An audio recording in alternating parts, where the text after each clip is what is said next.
ഇഷ്ടമല്ലാത്ത അച്ചി തൊടുന്നതെല്ലാം കുറ്റം. എൻ്റെ ജാസ്മിനെ, ഇത്രയും നിനക്ക് ചേരുന്നൊരു പഴഞ്ചൊല്ല് വേറെയില്ല. ബോണസ് പോയിന്റ് വേണ്ട എന്ന് പറഞ്ഞ് പിന്മാറിയാലും കുറ്റം നിനക്ക് തന്നെ. പിന്മാറാതെ പിടിച്ചു നിന്നിരുന്നെങ്കിലോ സ്വാർത്ഥ എന്നുള്ള പേരും കിട്ടും. ചുരുക്കത്തിൽ എന്ത് ചെയ്താലും ഒരു ഗുണവുമില്ല. ജാസ്മിൻ പിൻവാങ്ങിയതിനെ അൻസിബ എക്സ്പ്ലെയിൻ ചെയ്യുന്നത് കണ്ടാലോ അത് അതിനേക്കാളും കഷ്ടം നിറഞ്ഞതാണ്. എന്ത് ചെയ്താലും പറഞ്ഞാലും കുറ്റം മാത്രം. എല്ലാം പ്രേക്ഷകരുടെ വോട്ടിന് വേണ്ടിയാണത്രേ. അങ്ങനെയാണെങ്കിൽ എലിമിനേഷനിൽ നോറക്ക് വിട്ടുകൊടുത്തത് നമ്മുടെ അൻസിബ വോട്ടിന് വേണ്ടിയാണെന്ന് നമുക്ക് പറയേണ്ടി വരും, അല്ലേ? ഇവിടെ നമ്മൾ നോക്കുകയാണെങ്കിൽ ശരിക്കും അവിടെ അർജുൻ നന്നായിട്ട് ഗെയിം കളിച്ചിട്ടുണ്ട് ഇത്തവണ നല്ല പൊതുവേ അർജുന് നല്ലൊരു ഇമ്പ്രൂവ്മെൻറ്റ് വന്നിട്ടുണ്ട്. അർജുൻ്റെ ഗെയിമാണ് പെട്ടെന്ന് നമുക്ക് ഇവരുടെ ഈ ടാസ്കൊക്കെ നമ്മൾ ഓർത്തെടുക്കുന്ന സമയത്ത് ഏറ്റവും കൂടുതൽ കളിച്ചതായിട്ടും വിജയിച്ചതായിട്ടൊക്കെ നമുക്ക് മൈൻഡിൽ നിൽക്കുന്നത് അർജുൻ്റെ പേരാണ്. പക്ഷെ അർജുൻ ഇവർ പരിഗണിച്ചത് പോലുമില്ല. ഇനി പോകട്ടെ, ഇപ്പം നമ്മൾ അൻസിബയുടെ കാര്യം എടുത്തു കഴിഞ്ഞാൽ അൻസിബ ഒരു ടാസ്കും നേരാവണ്ണം ചെയ്യാത്തൊരു വ്യക്തിയാണ്.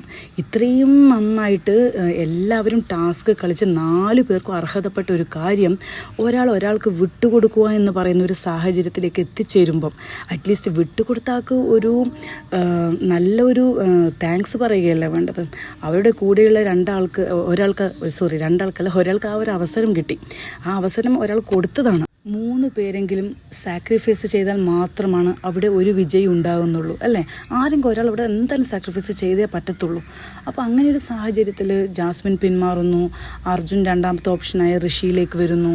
അങ്ങനെ ഋഷിക്ക് കൊടുക്കുന്നു. ഇത് വളരെ ഫെയർ ആയിട്ടാണ് എല്ലാം ചെയ്തത്.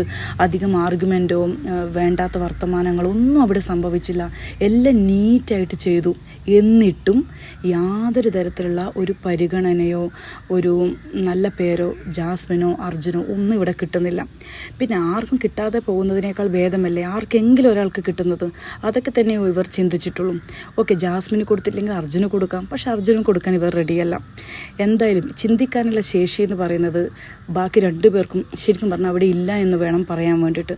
എന്നത്തെയും പോലെ, അതായത് നമ്മൾ അൻസിബയുടെ ഒരു പാവകളാണ് അഭിഷേകും ഋഷിയും എന്ന് പറഞ്ഞാൽ നമുക്ക് അത് പറയേണ്ടി വരും. അതാണ് അതിൻ്റെ ഒരു സത്യമായിട്ട് ഇപ്പം നടക്കുന്ന ഒരു കാര്യം.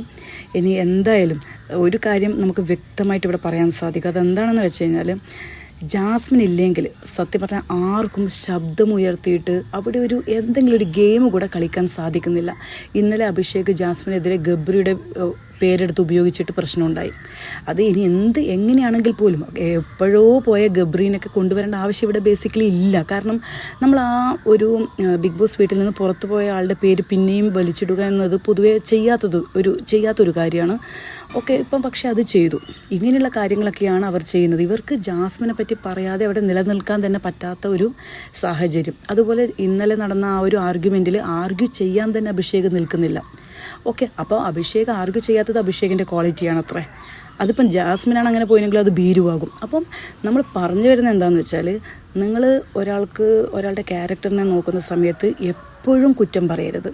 അതിൽ നമ്മൾക്ക് ഇഷ്ടമില്ലാത്ത ആളായാലും നമ്മൾ അതിൽ എന്തെങ്കിലും ഒരു നന്മ നമ്മൾ കാണുമ്പം അതിനെ അംഗീകരിക്കാനുള്ള മനസ്സ് വേണം. എല്ലാം ഗെയിമൊന്നുമല്ല.